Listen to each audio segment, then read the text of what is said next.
بہت سے لوگ تراوی نہیں پڑھتے، اتنا کھاتے ہیں کینج کر کے پائے ہوندے ہن کیویں پڑھیے، اس لیے بعض 8 پڑھ کے بھاگ جاتے ہیں۔ کیا کام ہے باہر جا کے؟ سال میں 1 دفعہ قرآن سننا ہے، 1 دفعہ، تو تم 8 تراوی پڑھ کے بھاگ جاؤ تو اپنا ہی نقصان ہے۔ کوئی 8 تراوی پڑھ کے جانے سے گناہ نہیں ہوتا، لیکن نقصان بہت ہوتا ہے۔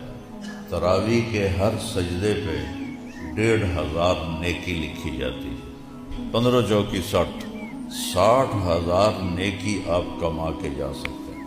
اور ادھر جب آپ 8 پہ بھاگ جاتے ہیں تو 6400 آپ کو ملتی ہیں۔ کوئی ہے ایسا بے وقوف تاجر جو 60,000 پہ سودا بیچ سکتا ہو اور 6,000 پہ بیچ رہا ہو؟